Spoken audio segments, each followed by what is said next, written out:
Hello and welcome to Love Through It. This is Claire, and I'm flying solo to introduce today's episode because we actually just split up last week's episode. So we're just doing a previously on. We had so much fun last week talking, gabbing about everything, and it lasted 2 hours. So we split it up. Lianna was just about to get into it about the interior design fiasco that she was having, which in fact turns out to be a whole thing about the Schumann Resonance and the Earth's heartbeat, which we would expect nothing less. I mean, listen, it can't be so simple as an interior design fiasco. So enjoy, laugh, cry, learn a little something, as you do every week, whatever. Okay, love you. Rude. That was a motorcycle. Okay, love you. Enjoy. Well, okay, Claire's going to name her apartment. Thank God. I got to name my apartment. I mean, I always did it, but then recently Luciana had a session with Erin Brown, who I could tell hosted. She's the woman who introduced us to the Schumann. The Schumann Resonance. The Schumann Resonance via TikTok. Heartbeat. Yes. The heartbeat. Wait, she had a session with her. I've had one too. Yes. She's interesting. Yes. She's cool. Interesting. Okay. But she was so funny. She was like, what's going on with your house? Because we've had a whole journey around interior design here. And yes. Oh my God. Did I talk about this at all? Oh God. I don't think I think I just told you. No. I think we just told you. We initially, we came off a year of, I guess if I bring up Erin Brown. So last year, I don't think I really even touched on this, right?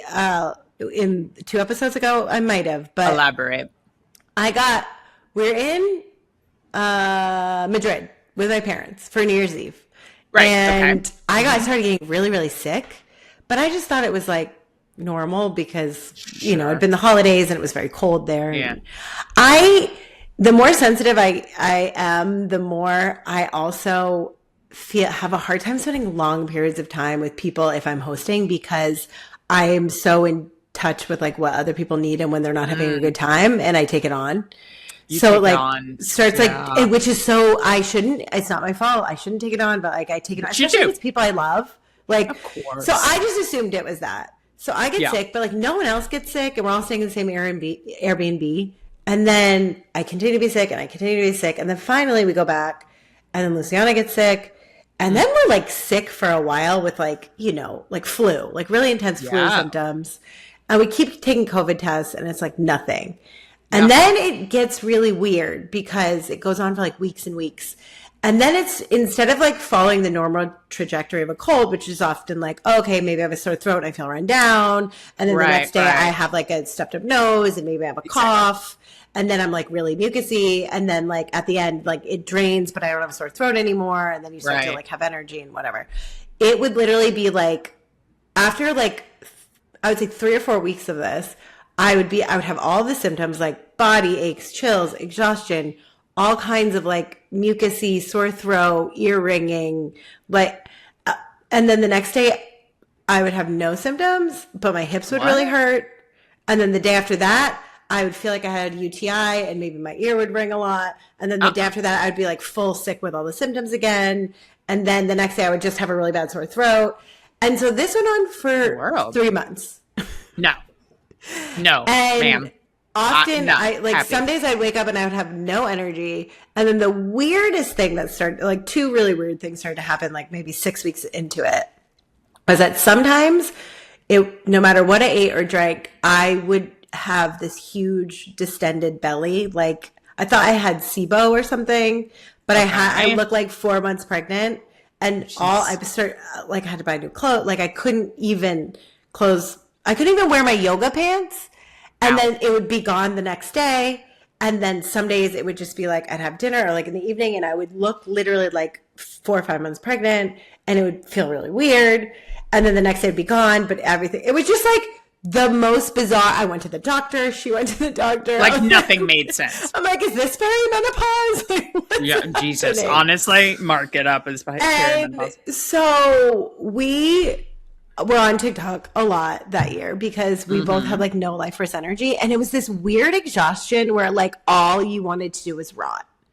Like scroll or watch TV. Like I couldn't read a book. I couldn't focus on anything. Like there were certain days where I just wake up and I would feel like someone had like drained all of the blood out of my body or something. Ugh. And it was so bizarre. So we're here like watching all of the shows and on all of the TikToks. And one day Luciana comes across this woman who is talking about the Schumann Resonance, which I had heard of, but only like in passing. And the only thing I really knew about it is like the idea. So the Schumann Resonance, it's the Earth's heartbeat. Sure. It's the reason why we should walk around barefoot, or it's the reason we feel better in nature. Right. Right. And, I can more specifically tell you what this is because I wrote something down because I thought I talked about it. It is the natural electromagnetic frequency of the Earth, or the Earth's heartbeat, driven by electrical activity in the atmosphere like lightning strikes. It resonates at a base frequency of 7.83 hertz, which is close to our meditative and relaxed brain states, our like theta or alpha brain state, which is why aligning to it through like walking around barefoot, being in nature, certain sound frequencies is good for your overall physical well-being. Anyway, so this woman, there's a chart that I'd never seen, and she had this app, and it's called Earthbeat, and it shows this one graph out of Russia, and then another, they have all these graphs, and this another one out of Italy that show in real time. And every day she starts explaining the graph. And it was super fascinating because, of course, like, I don't know, there's all kinds of weird shit on TikTok. Of course. And like, what do you mean? Like, and she was also like doing tarot cards at the end. So the whole thing seemed bizarre. But then she starts talking about her symptoms and they're the same. And we start looking in her comments and it's just like, sometimes she would say like, oh, I woke up and I had a lot of anxiety. And then, later I had no energy. It was hard to focus.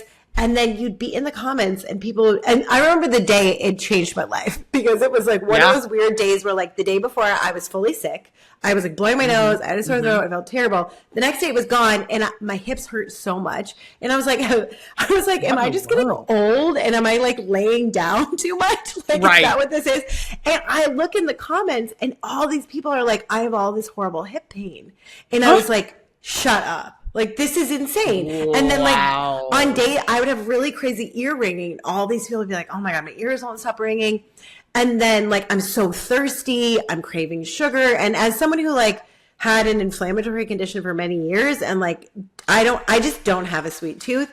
That year, I was, like, making cookies. Like, sometimes it was all I wanted to eat. And that's so not you. No. That's so not you. And, like, I am a lover of vegetables. Sometimes I couldn't do it. I was I am, for better or worse, such a meat eater. We would like make chicken and like, it would be like, I couldn't even walk in the kitchen. It made me want to throw up. And I'm seeing all these people all over the world have these crazy similar things. And then this woman is so fascinating. So she used to be like an ophthalmologist, I think. Okay. She was a trained ophthalmologist.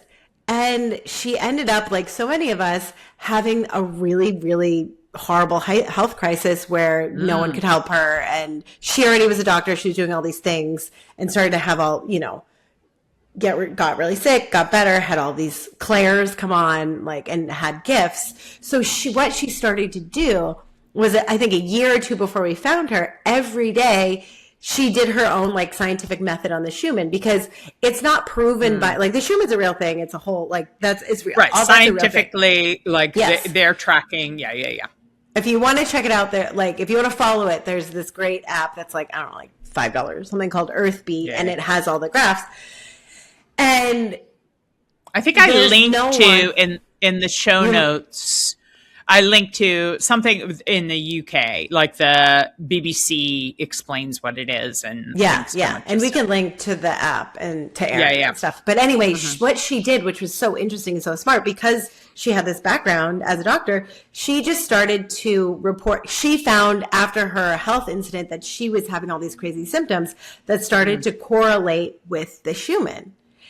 And so she spent a year just reporting on what she found to be like, hey, is anyone else out there having this experience? Yeah. So she started to collect data on this. So I think it probably started to affect me a year earlier after the death experience, but I had no way of knowing that because I just had a lot of weird energy stuff going on. Weird, yeah. But after we followed this, there were a number of people who are sick for the amount of time we were, and then we would start to watch it every day. And it's not predictive, mind you, so you can't like manifest these symptoms. She will only talk about after the fact because it's like real time, right? Yeah. And basically, it's like, it normally would look like this blue background with these like two green bands, like bright green bands.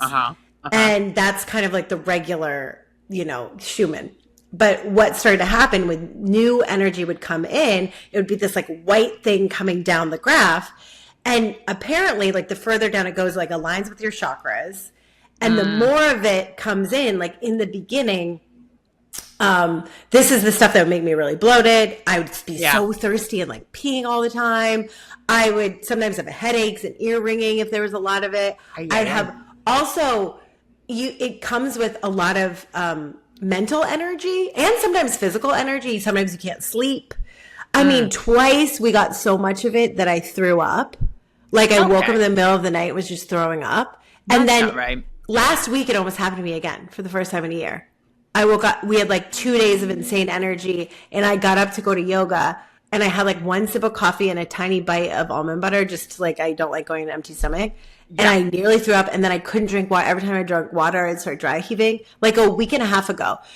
But the whole idea, this is what they think is like this new energy that's coming in is like this 5D energy that's sort of like expansion of consciousness moving us forward. And there are a certain, like, not that it's missing certain people, but there are certain people that are like being affected by it first. Like, sure. Yeah. And this is where I don't know, sometimes you hear people talking about being on different timelines. Yeah. And there's like a certain timeline of people who are being affected by this. I didn't know anything about this. I didn't believe this. I didn't know anything about it. I didn't know about timelines. And again, I wouldn't have believed any of this unless it happened to me. So like it was so, and I couldn't even like write it off because sometimes it was so physically obvious in my body. Like I had this belly. But if you go, like there are some theories talking about like as we evolve, more of our brain central will go into our bellies. And like that's where more, and your enteric nervous system's down there. That's where our gut feelings are. That's where we like process a lot of information anyway. And my theory around all of this is because like we don't really need our brains in the same way anymore because of like computers and AI, that like maybe this is true. Maybe, we are, like, who knows, eventually evolving that way. I have no idea. That is just, there's nothing to pin that on really. But it was really interesting because what would happen is either you would get a lot of this new energy, or in this Italian graph called the Cumiana, there's this red release energy. And with the new energy, it's like anxious, like lots of like anticipatory energy sometimes, or anxiety, or you feel like you want to run around, or you have like a million ideas. You don't need much sleep, but then physically it could feel like really, really thirsty, ear ringing, headaches. And then the red release energy, you feel like pissed. Everything triggering, you kind of hate everyone. And this is the energy that made me want to rot. Like the more of this, it was like I would feel so tired. I would feel so sad. I would have really low self-worth. When there was a lot of release energy, all I wanted to do was eat like sugar or like I couldn't eat anything normal, and all I could do was lay around and not focus. But anyway, that's whole thing, me at a constant. Go ahead. But I share this in detail only because it's been so weird and continues to sometimes be so weird and wake me up in the night. To start to understand how my body is affected by this, it's so fascinating because I can look and I can know what's going on. And it's kind of nice, much like human design. It's this amazing tool where in the past I would have been like, what's wrong with me? What's wrong with me? What's wrong with me? What's wrong with me? I need medication. It's my hormones. It's whatever. This is like, oh my God. Oh. And like, I think if you were an extra sensitive person, it might be something, because now I know. It just helps to explain things. Yes. Well, you stop feeling so crazy. And it was so funny. Like last summer, I was at home with my parents, And my dad woke up one morning. We had gotten a bunch of energy starting around 2 a.m. And I didn't sleep well, and I woke up and I felt it. And then we get up and we're having breakfast, and I was like, oh, I don't know. I woke up around 2 a.m. and he just starts describing all the symptoms and my dad's a doctor and a scientist. And I was want me to blow your mind? And it's so funny because he listened, but there's a little bit of like skepticism, of course. Of course. Yeah. But yeah, really interesting to pay attention to. And anyway, all of this made my body really crazy. And I started to become, obviously more sensitive to the energy. Like there's more energy coming into the earth, it looks like now. And like there's something happening that's like physically trying to move us forward also. If you start to pay attention is what it seems like. And moving, I became very, like I put on weight in the very weirdest way. It almost felt like there was a layer of air in between like my skin and my muscle. It was like interesting. You know what it feels like you were to like inflated. To drink a bunch of alcohol and the next day you feel like puffy. Yeah. This is like to the nth degree. Like it was like that, but it just felt like there was a layer of air swollen, but in a weird way. Yeah. But in my skin. Like it just was so I go to Maine for a month last summer. And it's the most, and where I grew up in Maine is very, very like rural and like dense with trees and on a dirt road and like very idyllic. Although I did not think so growing up. Well, of course not. No, of course not. But after spending a month there, I came back. I didn't even notice it. Like all of the weird energy. I remember I saw our physio and she goes, "Why did you lose so much weight?" And I was like, "I did. I like didn't do anything." I literally, whenever I go back to the US, you know, the thing I miss the most living in Portugal is like silly snacks. Yeah. Snacks. The processed snacks that are delicious because they're designed to be so delicious and addictive. Oh my God. And as like a health coach for so long, and trying to help people eat better, I know the best like healthy snacks, quote unquote. Sure. So like when I go home, I just eat like all this, like any sort of gluten-free, snacky, chippy, and then like, I don't know, it's summer, I always have ice cream. So like I go home and I'm not like on any sort of plan. I'm just like, you know, YOLO. Enjoying. I am going to eat all the things. I'm going to eat all the fake cream cheese. Like I'm going to do the weird stuff.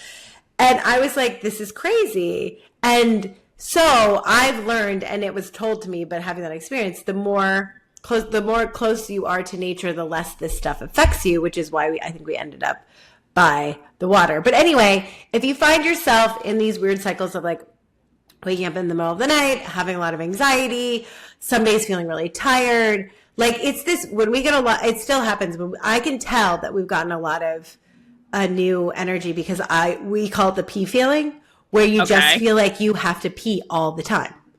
Like it's a UTI. Terrible. That's the worst. Yes. So it's like you're super thirsty and you just feel it's like, oh, we got energy, I gotta pee. I'll get into bed and I'll be like, oh my God, we have to pee. Or like if we get a bunch of energy earlier in the day and I'm starting to wind down, I'll get these like really weird like heart palpitations that are like abnormal.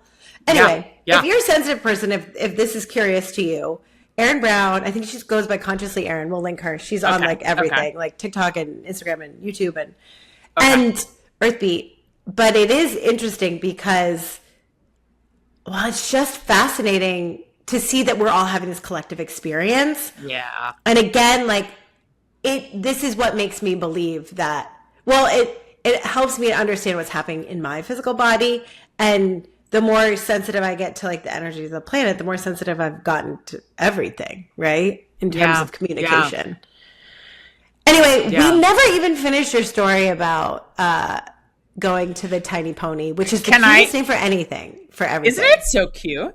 Yes. Well, no, I want to go. Can I just follow up with the Schumann Resonance a little bit? I'm curious. I haven't, I've looked at it a little bit from just after you sharing what it is and all of that. Is it, so there's like a measure in Russia and Italy? Is it like overall there's the earth heartbeat, but obviously you're going to feel it differently in different areas? Or do we know? I think it does get slightly affected because sometimes she'll, like, it's so nice. Erin will literally every day explain it to you. So, like, you can learn your relationship to it by, like, Okay. downloading the app or just, like, having her explain it to you initially, like, without even downloading the app. Sure. But she sometimes was saying that, like, she would see strange things because, like, of crazy storms in. Yeah. But there's certain graphs she looks at, and one, like, if there's like a certain aberration, she's like, this usually aligns with earthquakes. And every time she sees one, within 24 hours, there's like an earthquake somewhere in the world. And then the other thing that's really crazy and creepy is that there's sometimes these like there's this one pattern that looks like angel wings with white energy. And every time she sees that, someone dies. The last time it was James Vanderbeek.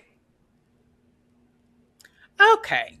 Is it? I know. And that's where you're losing everyone. Because you're like, what do you mean? Like, we're starting with a scientific graph with like real energy.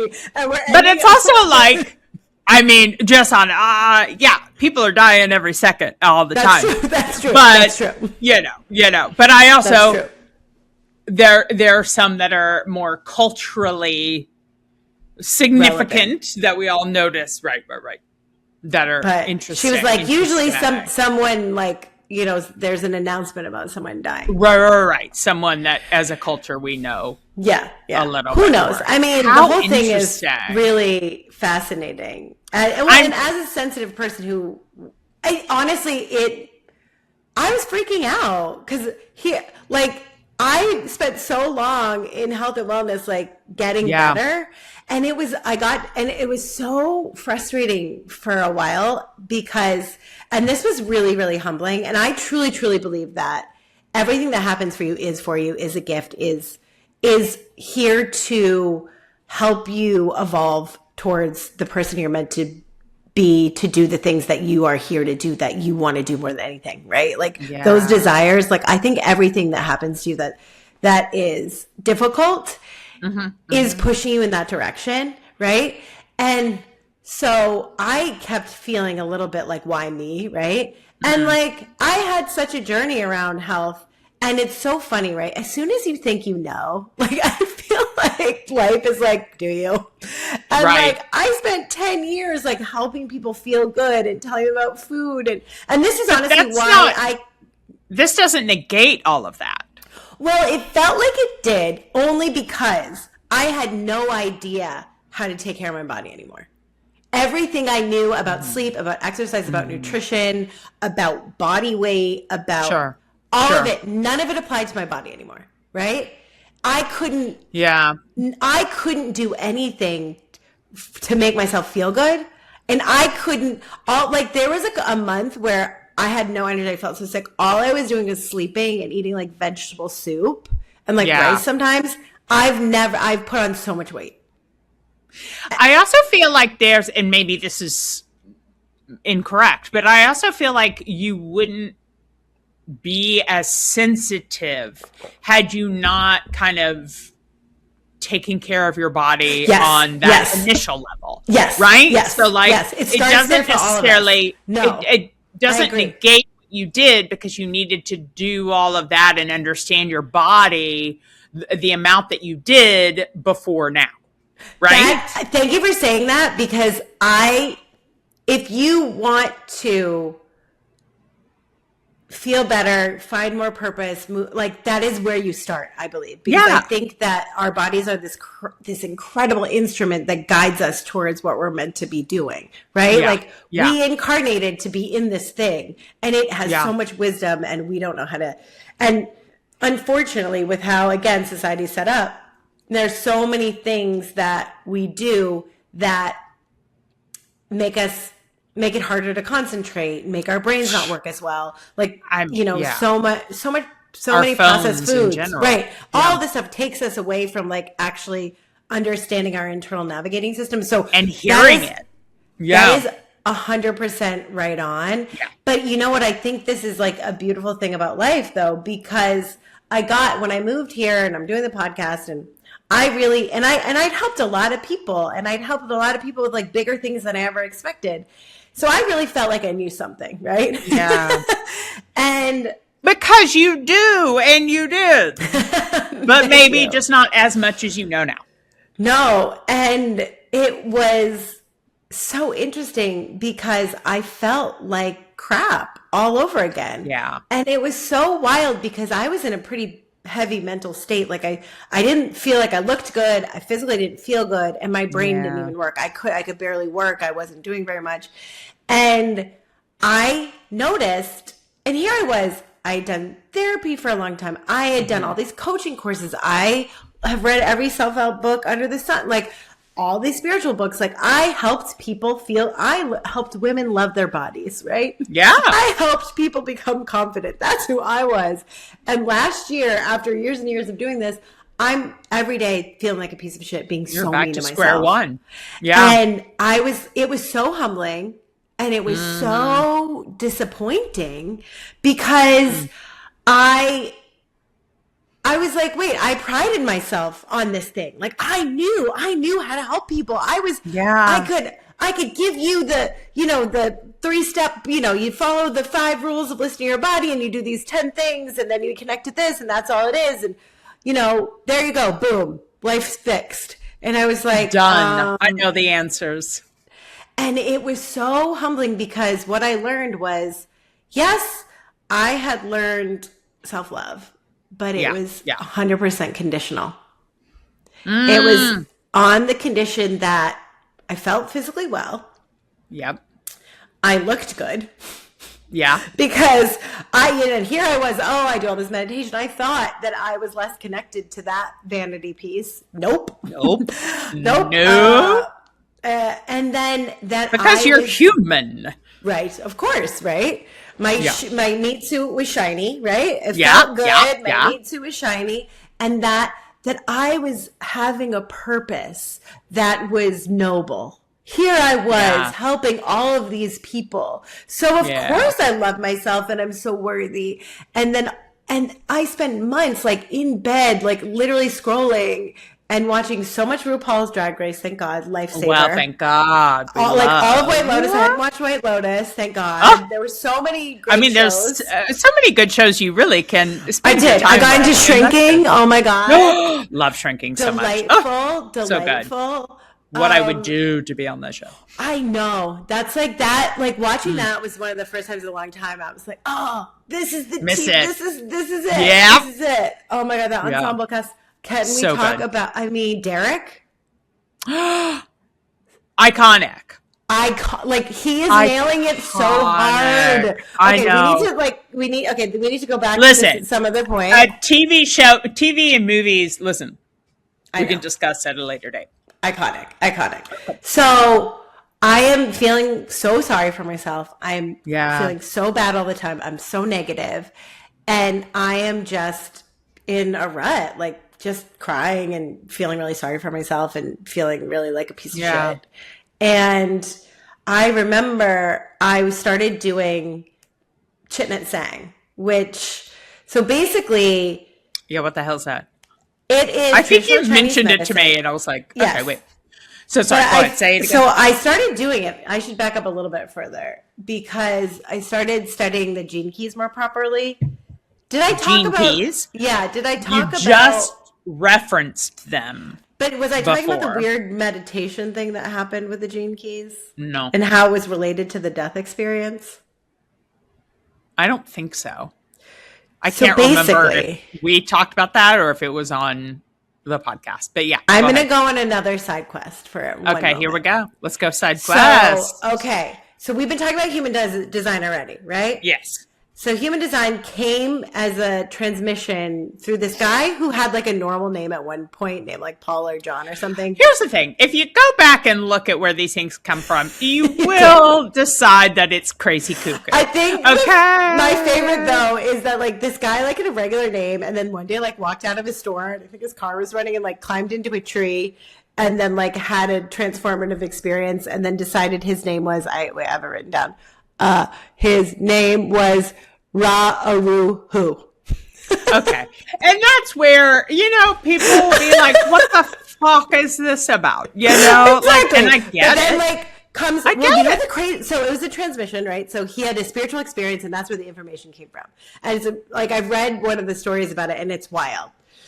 But It's anyway, wild. And like, if you have any skepticism on it, yes, I recommend yes. not reading. No, don't do it. Don't do it. I mean, I love human Unless you design. want. It's changed my life, but like, it's a bizarre story. So But it's anyway, bizarre. It's but questionable. Claire, that year that it came through to him, it came through for someone else who wasn't ready for it, who checked themselves into a mental institution. And that is crazy. Do we know the year? I feel it was in the 80s, Okay. I believe. Just general We could curiosity. we could look it up. We'll look it up. But We'll yeah, look it not that long ago. So someone else was like, okay, I'm mentally insane. Yeah. Yeah. Which, to be fair, with everything that was happening to me the past couple of years ago, I was like ready to be a little bit like, should I also? What's happening? Like, when I finally admitted what was going to my parents, my dad was like, you're either crazy or brilliant. Let's hope it's the latter, but like, let's see. Right. Anyway, so he has this whole system, and this guy named Richard Rudd, who is a British poet, just like a regular British guy, ends up coming across, I think he was traveling in Hawaii and saw like one of the, those like, put it on a cork board and you could take a phone number type of deal. Yeah. Found it through that, something like that. Ended up going to study human design with this guy Ra for many years, and then taught it. And then he started to have open up more and more and have more experiences, to which he had a 3-day sort of wild transmission happen in the early 2000s. I don't know. Okay. But after the 80s. Let me clarify. Is this the same guy who had a crazy download and checked himself in? No. This is that guy. We don't even know what happened to him. We don't know. That's just a random guy. Okay. We don't know. He did, but later in life, he saw. I believe he was like, "Oh my God, wait! I also received. This. I also saw that, but I ran away. That scared me." Okay, yes. Interesting. No. This is just some other random dude. This is next chapter, right? This guy, other guy, Richard. He is a poet. He's very into, I don't know, yoga and mysticism, like that kind of vibe. Sure. And finds human design, studies it, then has a mystical experience for about 3 days, decides that he's done with this chapter of his life, and goes to spend I think 9 years writing this book that ends up being called The Gene Keys, which is based... Gene as in Gene. Yes. Just confirming. Not the kind you wear. Correct. But basically, it's like the book is written based on the I Ching, which is a ancient Chinese, also I don't mysticism of some description. Yeah. Okay. Yeah. There are cards you can do with the I Ching. I should have added that to my list of notes. And when you say, I think I know we'll add that to. There's so many things. I Ching, it's spelled like ICHING. Yes, right? Yes. Right. And that was the first thing I was ever introduced to, because my aunt is very into it. So I'm doing a lot of disservice not being able to tell you exactly, but it's very, very old. Listen, it's a lot. There's a lot. Like that old. Of course it is. It's Chinese. It's going to be the original. Yes. The OG mysticism. So basically, his transmission was sort of combined with the I Ching and astrology, and there's a little a flavor of human design in there also, with genetic archetypes, and they call it a frequency transmission, and it's a contemplative practice, and it's interesting because they say it helps guide you to a deeper understanding of yourself and your true potential, which I would agree, but it's a wisdom text, not a knowledge text. So you don't learn What's the difference? Okay. Knowledge is you go to school and you learn something, you right? Study. Where this, you read it and you think about it, and it almost gives you insight from within. You gain internal wisdom about your life and different perspective shifts, and you have epiphanies. So it's not something you can read the whole. It's you read a little bit at a time and you sit with it and you contemplate it, and it is very complicated. So. And it's so interesting because, as we know, I was very called to Portugal. Portugal just literally drew me in. And the second night I was here, the one person I was introduced to here through a friend, the first thing she says to me is like, "Oh, do you know your gene keys?" And I was like, "No, what are those?" What? And she was like, "Oh, it's kind of like human design." I was like, "Oh, I know a lot about human design. I don't know." So she reads me a few things, and I was like, "Oh, it sounds like human design." I don't think about it ever again. So fast forward like a year and a half later. Sure. I don't know, timelines. Sure. This was like summer 2022. This is like maybe, when did I move here? 2023. Yeah. Right? Okay. I guess. Same. Yeah. Yeah, you moved, a year and a half before I moved out here. So yeah. End of 2023. I am in Berlin with Lianna, helping her ship some of her stuff because she had moved back from Berlin. And she was going through all these books, and she was like, "Oh, I have this Gene Keys books. Do you know it?" And I was like, "Oh, I've like heard of it once," but like, she's like, "Oh, I guess I'll bring it." So she ships it back. This is like a few weeks before I have the death experience, where if you didn't listen to the other episode, on a random Monday at 4 p.m. on November 6th, on a Zoom call with Claire, my consciousness got sucked into a void in the middle of my chest, and I felt like I died, and it was scary and terrible. And then everything has been strange ever since we turned left. Hardcore. A whole new life. I had only met her, this is November, I had met her in like June. So we didn't know each other that well at that point. And, or for that long, right? For all she knows, I'm like a Looney Tune, which, hey, maybe. You know, debatable. So I have this crazy experience, and I tell her about it, and she's like, being really good, but you know, like, it's a crazy story. Yeah. Any sane person would be like, "What do you mean? Like, what do you mean?" And so there was a little bit of like, "Cool, wow, whoa, yeah." And then like we get off the phone, and I don't know, I keep living my life feeling like, what the heck just happened to me? Like, how do I walk around in the world? Like, what's going on? And she gets off the call, and she says she has this like huge ping to go open her box that arrived that day from Berlin, that morning, open it and get the Gene Keys and read my Gene Keys. And I have the 55th Gene Key, which in the 55th Gene Key, they talk about word for word some of the things that had happened to me. And so some of the same language I used from the death experience, she, like an hour later, is texting me pages of this stuff and is like losing her whole mind. And it's like, wait, I don't even know why. Like, I like bought this book a while ago because some guy on a bus told her to buy it. Wow. She bought it. And it's just one of those things where it's like, you have this chart, it's very complicated. Like, it's not something you like, you kind of tiptoe around, and then if it's for you, it'll grab you at some point. Right. So she's kind of like, okay, I believe you. And like, whatever's happening, like, I'm on board. Like, this is wild. Like, what do you need from me? And like, if this is happening, like it says in this book, like, you are truly a bodhisattva. This is all about consciousness. This is all about, you know, you being one of a small amount of people that's here to move consciousness forward. And again, I'm like, girl, that sounds insane. But like, at least I'm glad you don't think I'm crazy. Right, exactly. And it is reassuring. It's reassuring for like your own, like something that you experienced to be described in something you had nothing to do with, right? Like this random book. As that was honestly one of the weirdest things that's the weirdest thing that's ever happened to me in this lifetime. It was a relief. Again, I felt not insane. Yeah. So you would think I would pick up that book afterwards and read it, but no, I did not.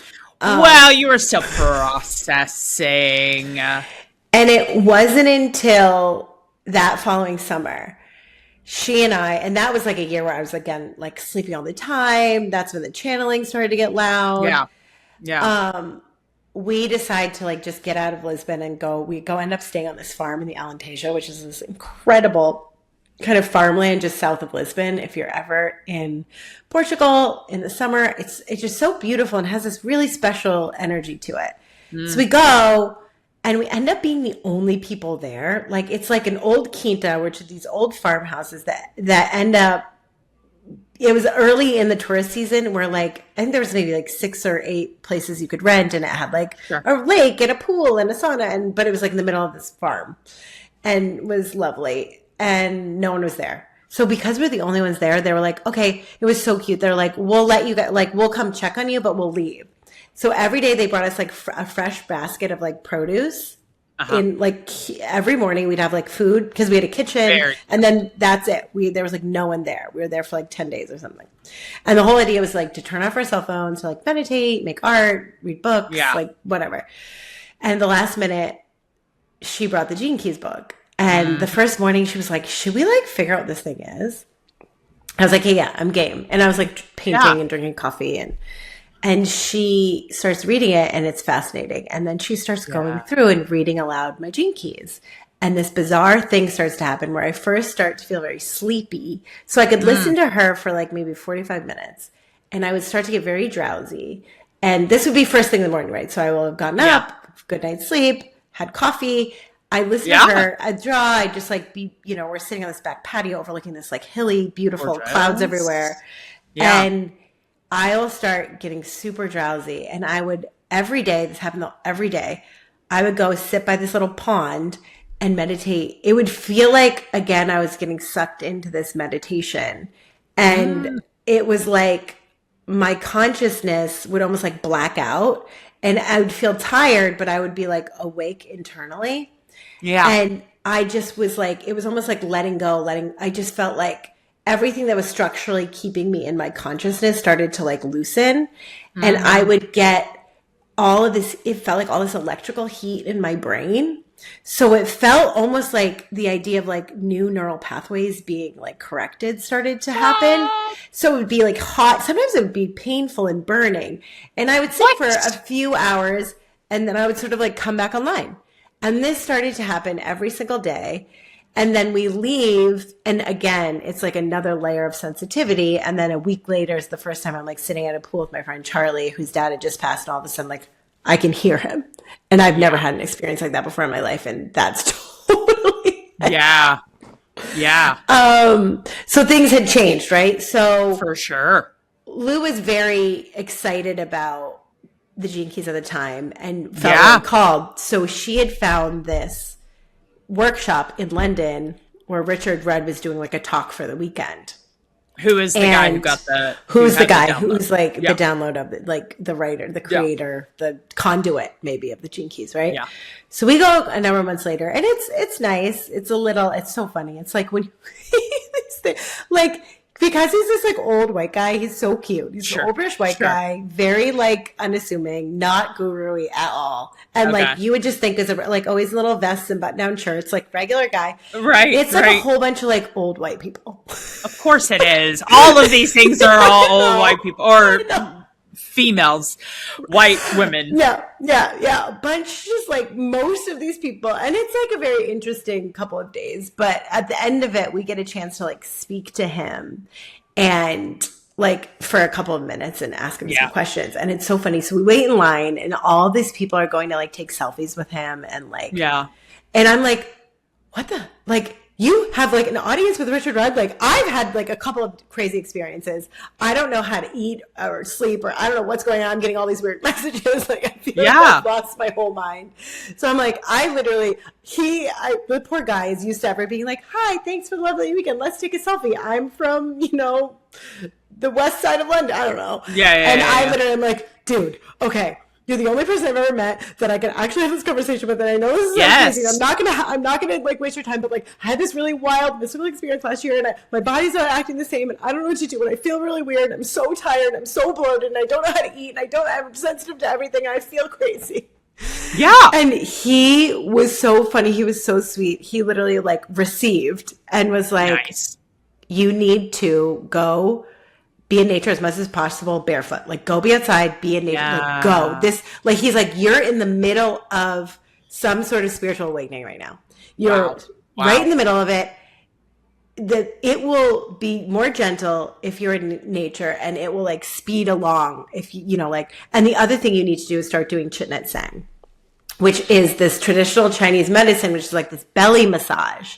The belly massage. Like, you did tell me about that. Yeah. God, it's one of 10 out of 10 would recommend, especially say it in women. Say it slower.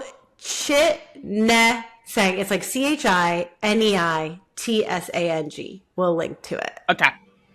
Chitnet Sang, and it is as a woman who previously had IBS and intestinal inflammation and an eating disorder and just like learned to suck it in for many years.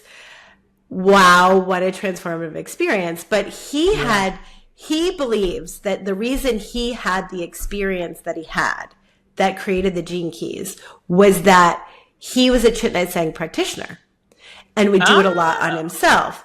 And this is what, when you think about, when we zoom out, and this was never anything I was interested in terms of like all of this consciousness stuff sort of fell into my lap, right? I just thought I was going to be on Shrinking and married to Mike.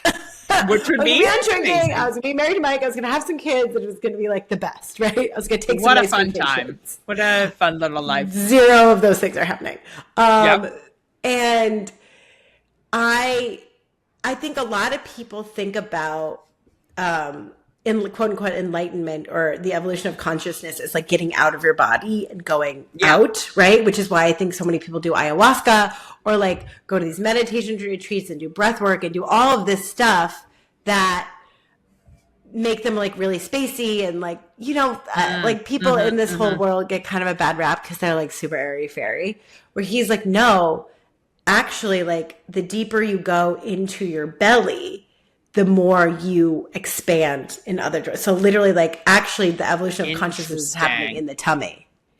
Which then when 6 months later, I'm having all these crazy stomach experiences, I'm like, what? Yeah. So anyway, I think every woman would benefit from Chit Sang because it was like, she almost does like really gentle, like almost like craniosacral, really, really gentle, like massaging your limbs, and then puts a heater on your belly and then does this really gentle massage on your stomach. She being the practitioner I went to, men also could do it. Sure. It could be. Shout out to Rita. She's the gender. best. Okay.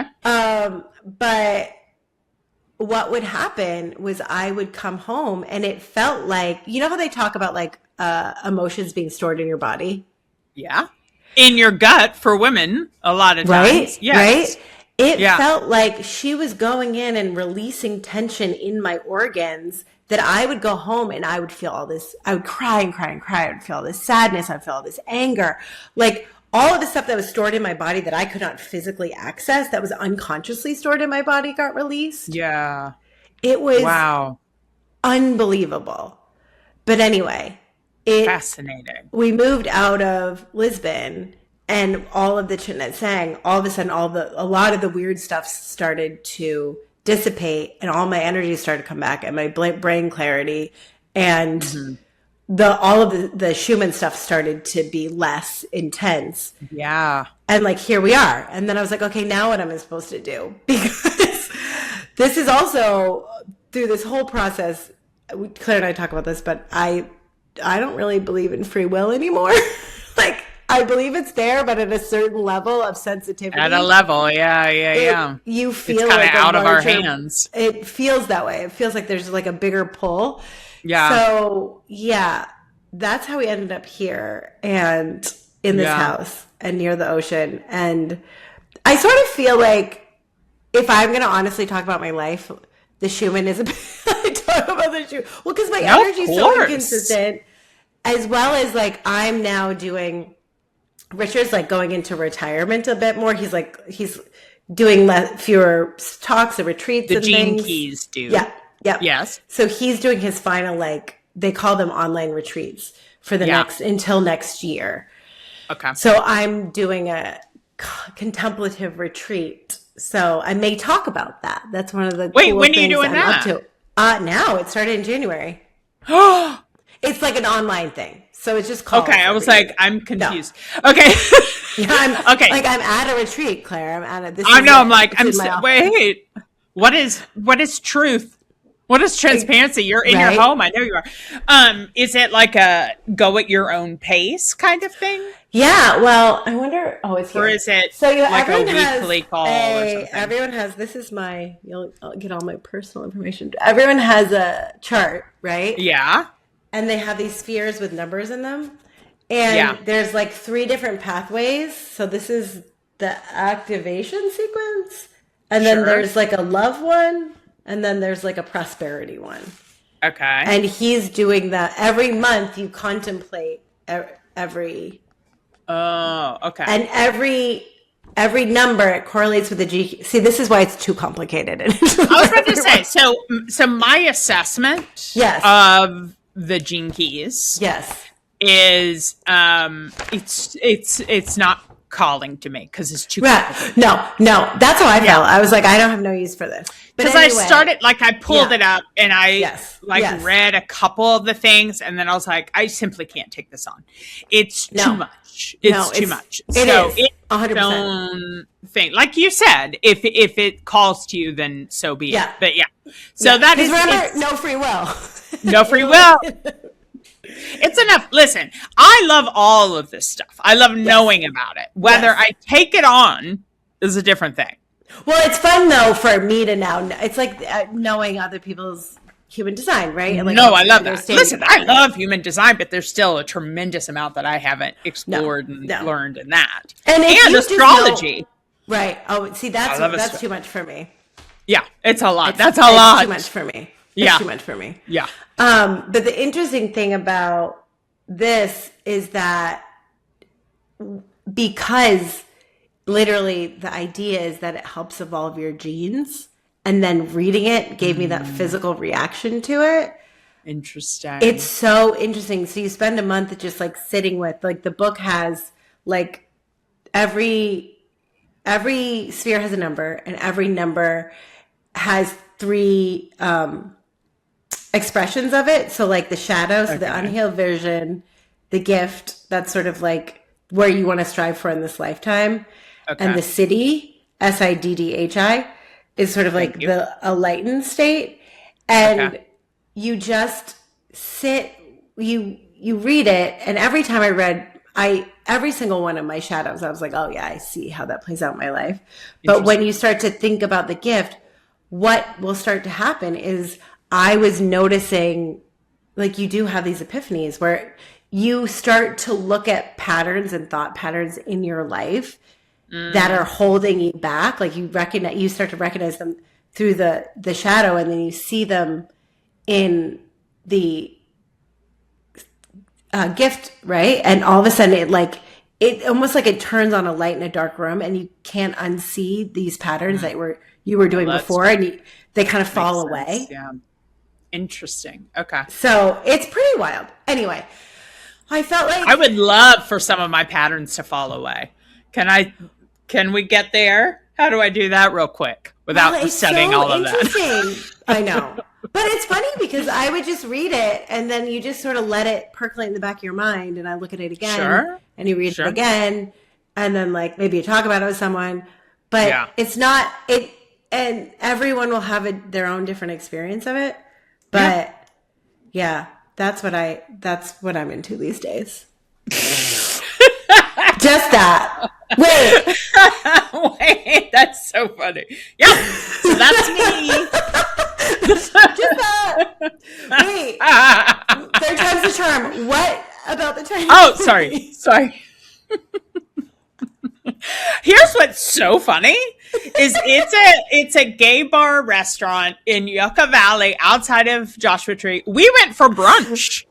We didn't even go out. What did you have? I don't remember, but it was tasty and everyone was so nice. And I was like, I must have. Here's the thing. Now, listen, we're going high and we're going low in this podcast. Okay. Yes. And the low side is I've decided I'm a graphic tee gal. Okay. I think this is who I am now. I think mainly also in LA, it's like t-shirt weather all the time. Yeah. So I'm like, I'm a graphic tee gal. So I saw graphic tee and I said, I want one from this restaurant because I like it. And so they didn't have the one that I wanted in my size. And I said, well, that's fine. It's not meant to be. And then I was annoyed with myself. And then I ordered one when I got home.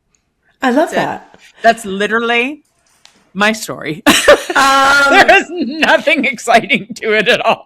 Wait, LA does that too, though. Like, I almost got a tattoo. Well, listen, I love a tattoo. I know, but like I'm not a tattoo person. You're not a tattoo? I'm not a tattoo, and like no judgment. I love tattoos. Like one of my Yeah. ex-boyfriends had an awesome sleeve. Like I'm into tattoos. I love a but like sleeve. not for me, not for me. But I No, felt like no. I like after living in LA for 6 months, and mind you, most of that was during the pandemic. I wanted a tattoo and lip filler. Wow, the lip filler's scary. I know. And then I left and I was like, thank God. No. Not for me. Not for me. Listen, if I had money, no telling what, not that I would do lip filler because I don't feel like I need it, but no, you definitely don't need lip filler. There are certain things that I wouldn't mind spending my money on. It's so funny. I was having this conversation with a friend of mine lately who's a bit younger, and she was kind of asking me what I do to my face. And to be fair, I was an actor for a while, and, we're acting, modeling, and I got melasma when I got sick early on. Yes. And that really felt like a huge problem. So I started just doing all these things to make it go away. So I was doing microneedling and lasering and creams. Mm-hmm. And so I feel like I started the experimenting stuff early. Yeah. And then, looking back at the whole health coaching meetings, I love a science experiment on my body. I'm into it. I'm like, what's this? Like since college even, I'm like, what's this diet? What's that diet? What's this supplement? What's that? Yeah. What's this? I love it. So it was funny because I did this peptide injection thing recently, and I was explaining it. And she was like, "Did you like it?" And I was like, "Yeah," but it's pretty subtle, and it's just good for hydration and is it injection collagen in your face, or is it but it's not. Okay. It's not filler. It's something to stimulate collagen. It's vitamins and yeah. Sure. Okay. And so she was asking me what I did, and I was like, well, sometimes I do a little bit of laser, sometimes I do. And she was kind of like, and of course, I think especially after the Epstein files and everything else, there is a larger conversation about hey, fuck these beauty and youth standards, right? Well, and it's always worse in a Republican presidency. Right. But also, if you look, there is seeing what quote unquote beauty standards and what beauty trends are the Ozempic, whatever. But right. Oh, God. But yeah, it definitely it changed. There are some people that it's it's looking unhealthy. Right. Yeah. But overdone. And I think it's a personal choice, and I also do think aging naturally is incredibly beautiful. My mom does nothing. I think she looks so incredible. Truly. But it's so funny because we were having this back and forth, and she was like, "Yeah, I see my wrinkles, and sometimes I want to do something about it, but fuck it, I also want to age gracefully and embrace it." And I was like, I totally get that. And I was thinking about it, and I was like, what part of me is doing this because I've always done it, or I feel like I need to do it, or I want to I'm worried about aging. Mm-hmm. And when I really thought about it, I was like, I just like it.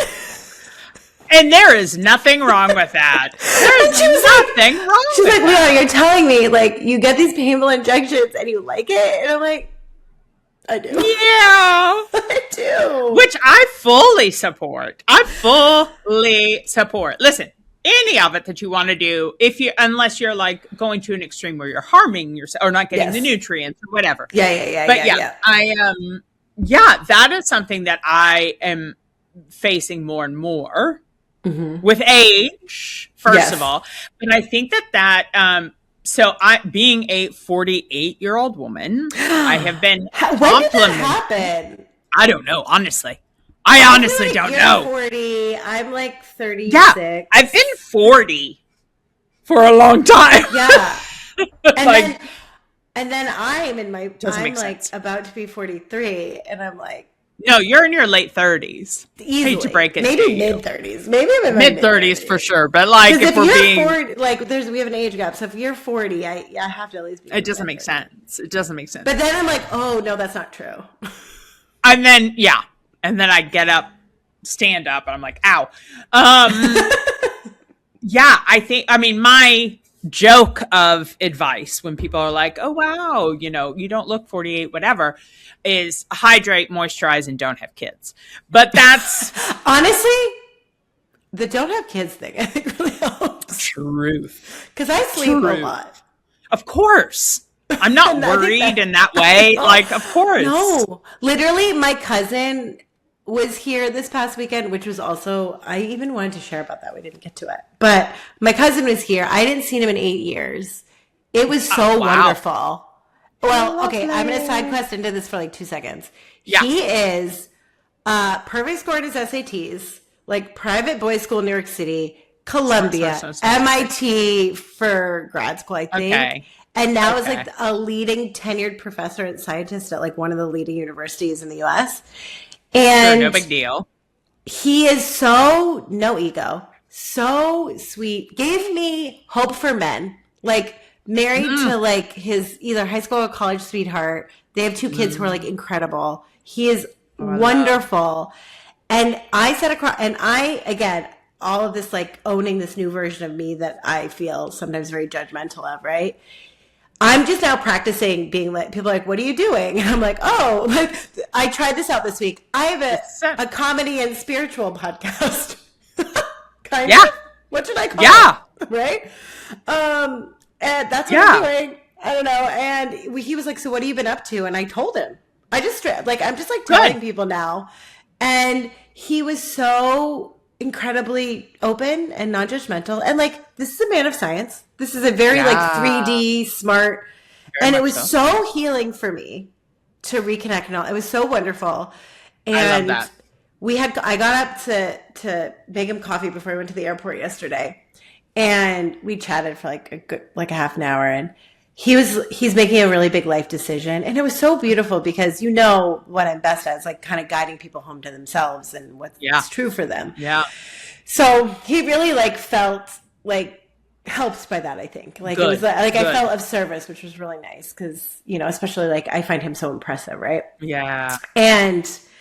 And he was like, okay, tell me how you make decisions. He was like, how do you really make decisions? Like, what's like at the last minute? He's like, what do you do when it's a really big deal? And I regurgitated or like paraphrased the Martha Beck thing that I think is so powerful, where it's like, ask yourself the questions: is there desire, right? Is there like a pull in my heart? Yeah. Does it feel like expansion versus contraction? Like, do I feel more free versus less free?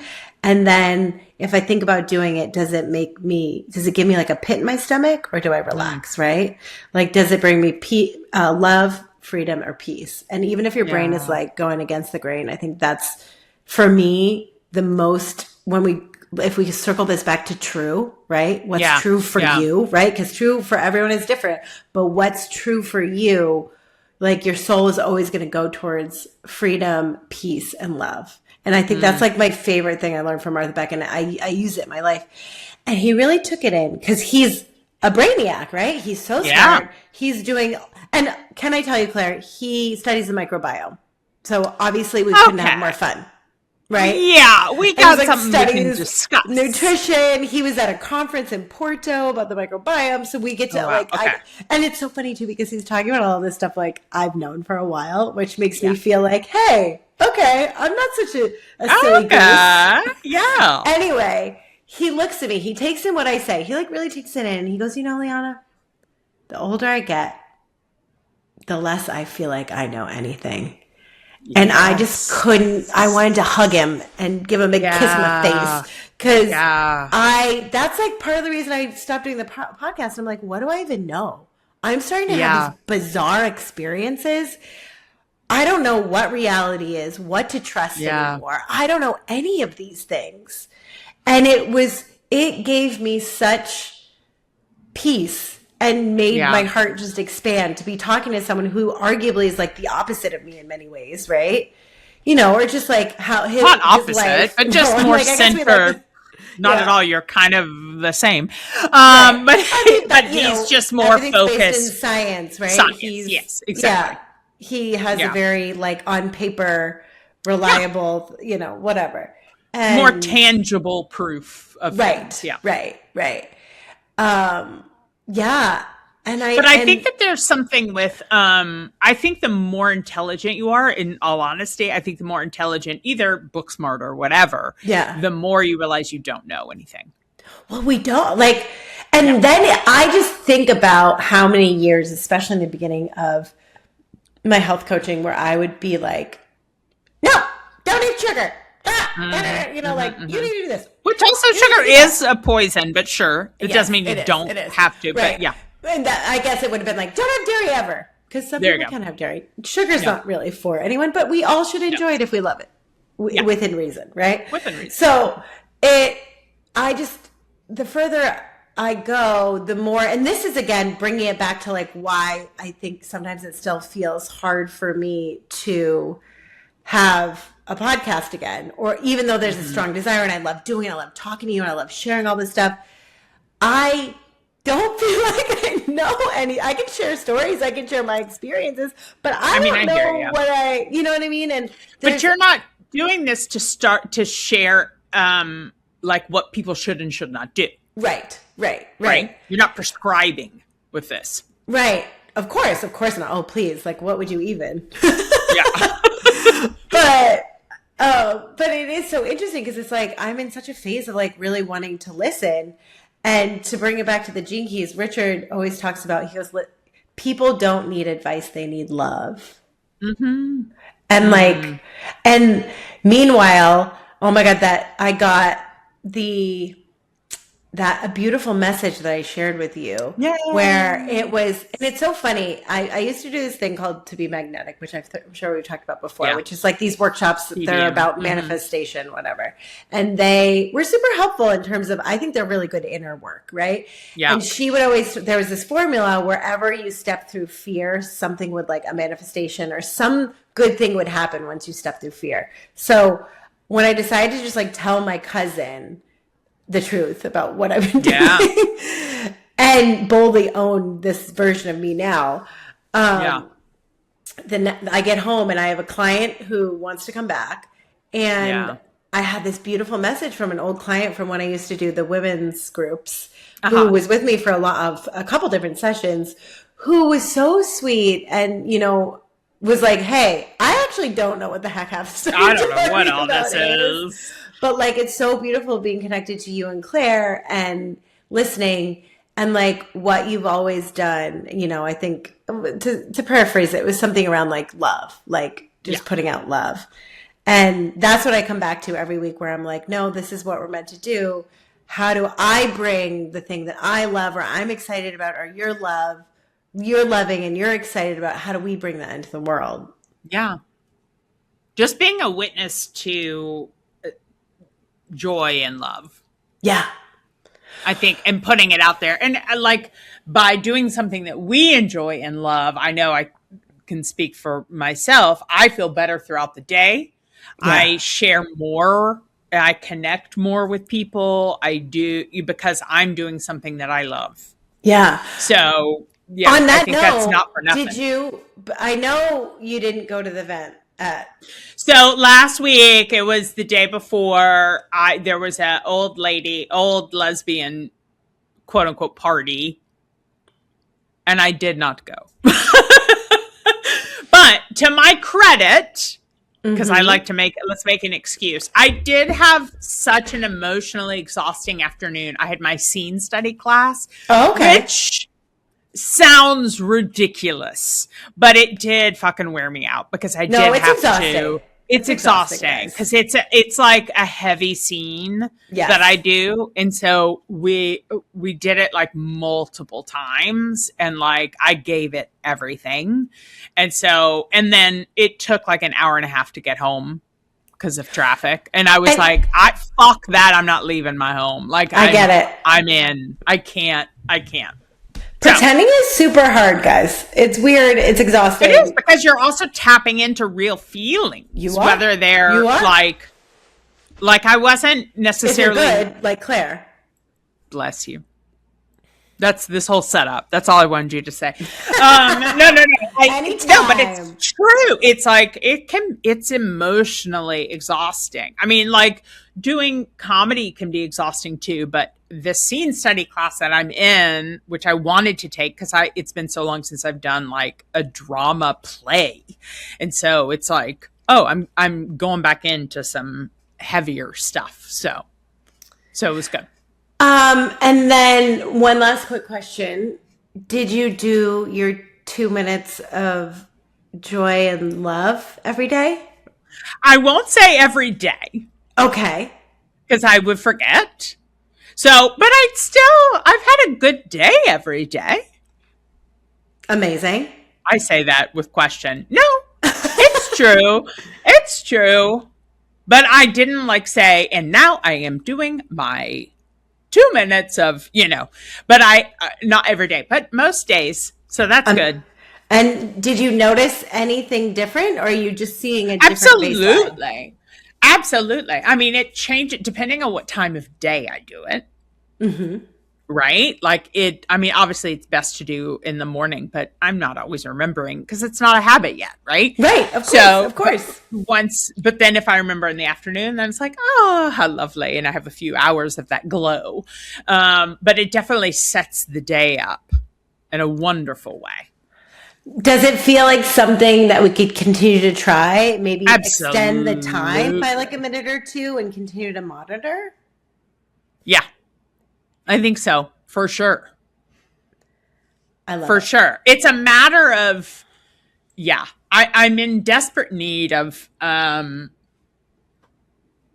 routine and schedule. Yeah, great. And so, Which because I we don't know, have one. I know, but I'm not, actually, that was the old Claire. This one's going to be so good at routines and schedules. Thank you so much. No, I'm not good at my own routine and schedule. Please no. I'm in desperate need of it, and I don't have one. And I haven't had one for years, and I still struggle with it. Please no. This is just a constant. But I'm like itching for it again. I'll go through, because these last couple of months, I've been doing a lot of these classes and stuff. Right. And so now that they're wrapping up, and I'm like, okay, we got to be doing something here.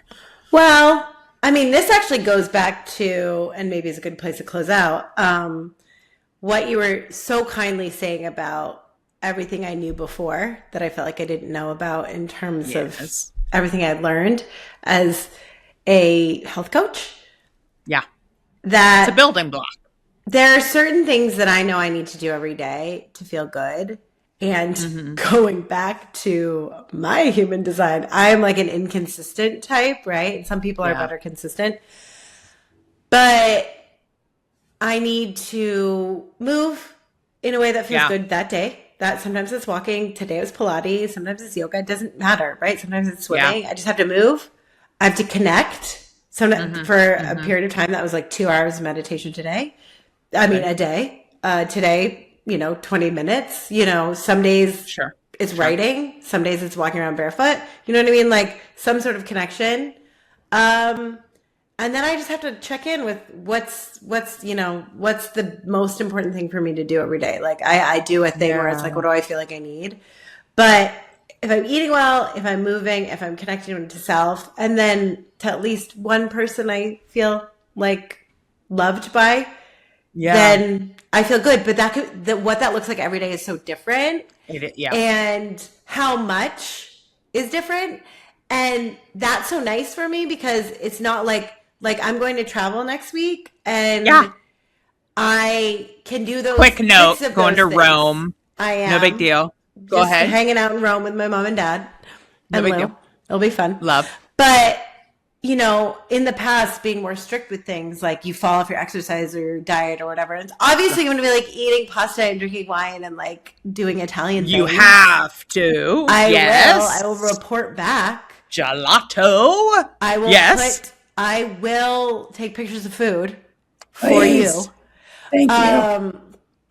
But I will just do little bits of those things, right? And I think those are the things that make me feel happy and healthy. Can I give you homework?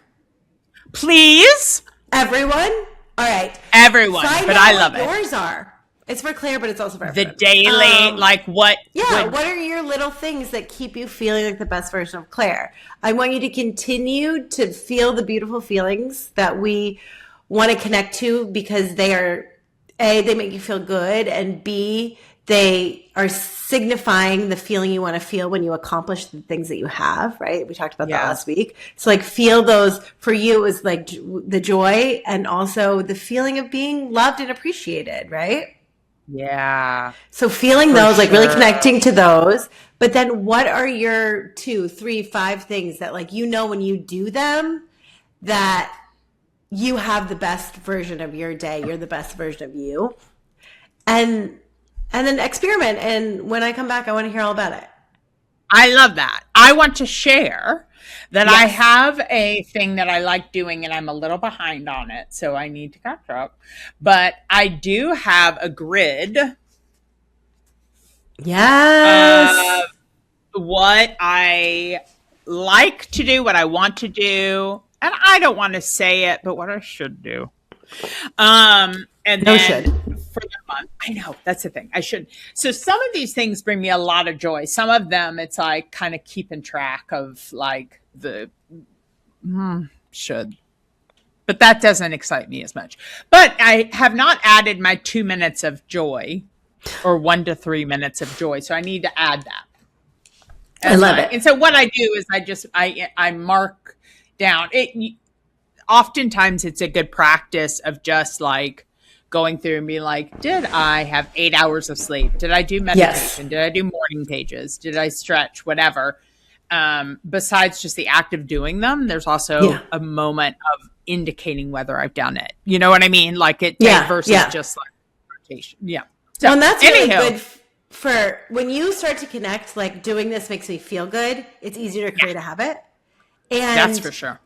You notice when you're not doing it. Like when I start to feel bad, I'm like, oh, it's because I haven't been sleeping, or I'm drinking more coffee or alcohol than I need, or I haven't had enough vegetables, I haven't moved. Like moving is such a big part of my mental health. So girl, move my body and leave the apartment or two. You start to crave it, though. You start to crave the really healthy things. Yeah. And why is this so important in the larger context of what we're also talking about is doing all of those things, feeling the best version of yourself connects you to your inner wisdom, your intuition, to that, the pull that will like bring you the things that you desire and that you want and that you love. And I can absolutely say that with 100% certainty, because that is what has happened in my life and I watch it with other people, right? So taking care of yourself is actually the gateway to understand all of this wisdom. When you feel good, the wisdom comes through your body and allows you to make choices that maybe are a little bit more bold and scary, but are in the direction of your dreams. And if you just inch towards them every single day and you do the thing that feels really good, that you love, or that scares the shit out of you, but you know is good for you, sooner or later, you accidentally live in a house on the coast of Portugal and ocean blue. Exactly. Get to go to Rome and have a podcast with one of your favorite people. I mean, I love it. I'm only partially there with the podcast side of it. But you are close to the ocean on the west coast. Yes, of I a different am. Country. That's true. Very true. Not 6-minute walking, but have a nice little drive and I can get there. Oh, I love you, Claire. I love you, my dear. Have fun in Rome. Thank you. I love all of you. We'll have a catch up. Being here and being on this journey with us, because something bigger than us told us to do it, or at least bigger than me. It was like, hey, exactly. And I was like, no, what do you think? It's just fun to hang out with us all, right? Yeah. Thanks for hanging out. I love it. We love you. Love you.